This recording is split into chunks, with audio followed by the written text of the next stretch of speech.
Chama o escritor e historiador João César de Castro Rocha. Boa tarde, meu amigo, o que você me diz sobre mais esse sindicato do crime? Querido professor João César, você viu que absurdo isso? Na época da ditadura tinha o CCC, né, que era o Comando de Caça aos Comunistas. Tem muita similaridade com isso que está acontecendo agora, mas acho que de uma forma, inclusive, mais profissional e empresarial, né? Porque eles têm, inclusive, tabela de preço. Boa tarde, professor João César. Muitíssimo obrigado pela presença. Boa tarde, Dom Ernesto. Uma alegria aqui conversar com você e com a sua audiência. Vamos lá, Dom Ernesto. A notícia é chocante pelo alcance, pelo caráter empresarial, mas não é um caráter empresarial qualquer.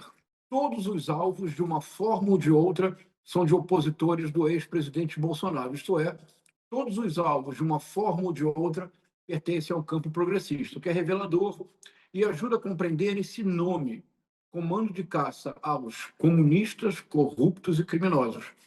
A notícia é chocante, Dom Ernesto, mas não é surpreendente. Como assim? Essa notícia, ela potencializa, hipostasia, um traço dominante da ação da extrema-direita no século XXI. No século XXI, a extrema-direita avança porque ela monetiza todas as esferas da vida humana. Não há esfera da vida humana, desde o dia a dia até as redes sociais, que a extrema-direita não seja capaz de monetizar. Mas, Dom Ernesto, eu sei que você tem familiares que foram perseguidos pela ditadura, não é verdade? É isso. Isso mesmo, professor. Olha, na ditadura, os órgãos de repressão, eles possuíam uma tabela de preços. Não sei se você sabia disso, do Ernesto. Nos órgãos de repressão, eles possuíam tabelas de preço em relação à importância do preso político. Para quem conseguisse assassinar o Carlos Marighella, havia uma fortuna envolvida, o que levou à disputa entre os órgãos de repressão para chegar mais rapidamente a este ou aquele guerrilheiro, porque o assassinato ou a simples prisão valia um bônus. A Operação Bandeirantes da ditadura militar foi financiada por empresários.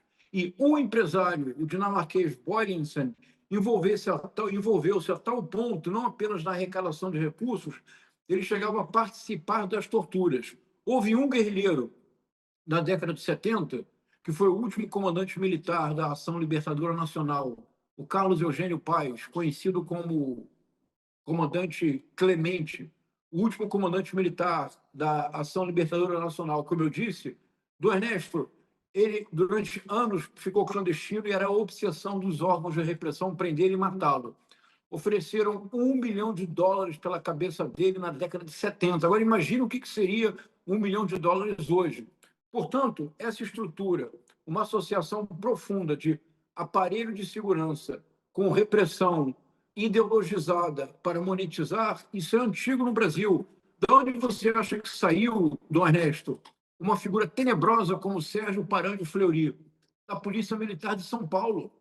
Então, é chocante a notícia, mas não é surpreendente, porque, em última instância, a extrema-direita monetizou a radicalização política e tornou a radicalização política um produto de mercado. Muito bem, professor João César de Castro. E a proximidade dessas pessoas, não só, né, essa coincidência que você traz, professor, em relação aos alvos, dessa quadrilha, serem todos eles, né, inimigos do bolsonarismo, né? Para além disso, tem uma proximidade, inclusive, de época, né, de alguns militares que fazem parte ou faziam parte, agora vão fazer parte na cadeia, das escolas militares, junto com o próprio Jair Messias Bolsonaro. Você falou aqui do Boysen. Você sabe que ele foi injustiçado, né? Ele foi executado, né? Isso. O cidadão Boysen. Você sabe como é que se chamava, por acaso, o comando, né? Que justiçou esse torturador, não? Foi da Ação Libertadora Nacional, mas não sei como se chamava o comando. Devanir José de Carvalho. Ah, tá. Meu pai. Uau! Essa ação foi, na verdade, né, eles distribuíram os panfletos Claro, no local, ali na Casa Branca, pertinho da Casa Branca, da Alameda, onde morreu o isso, Marighella, o se não me Marighella. engano, na Barão de Capanema. E os panfletos, né, tinha isso, o comando se chamava Comando Devanir José de Carvalho. Isso foi por volta da primeira quinzena de abril de 71. Meu pai tinha sido morto no dia 5 de abril. Uau! É só a título de Terrível, curiosidade Dom aqui. Ernesto. Conte com a minha solidariedade. Terrível, não é? Uma história terrível. Terrível, não Bom, sabia. mas voltando, professor, não tem como a gente não associar, né, não só o método, mas inclusive com os personagens, né? Porque Olha, muitos personagens que estão não só nessa quadrilha aí, mas que apoiaram o ex-presidente, que ficaram na órbita, né, da presidência da República durante esses 4 anos, são pessoas com ligações muito próximas com os agentes da ditadura, não só como o Bolsonaro, que admirava o coronel Brilhante Ustra, mas fundamentalmente, né, pessoas que participaram, né, de ações, inclusive. Então, assim, não tem como a gente não associar essas duas, né, essas duas épocas, porque os nossos inimigos ainda são os mesmos, né? Não é isso, poesia pura isso, não. Como é que você isso. vê? Acabei de falar aqui sobre a notícia, professor, e uma das questões também tinham vendas de sentenças. O advogado Isso, que é. foi assassinado, né, no celular dele encontraram mensagens, ele negociando sentenças no Tribunal de Justiça. É a barbárie mais profunda que pode existir numa sociedade. Quando você interfere no Estado de Direito, em sentenças, eu não vejo, né, É. coisa mais grave. Como é que você avalia isso, professor? Aqui há duas dimensões do Ernesto. E me interrompa se eu falar muito, mas há duas dimensões importantes. A primeira delas é que é preciso compreender de maneira profunda o malefício que uma pessoa como Olavo de Carvalho causou à sociedade brasileira.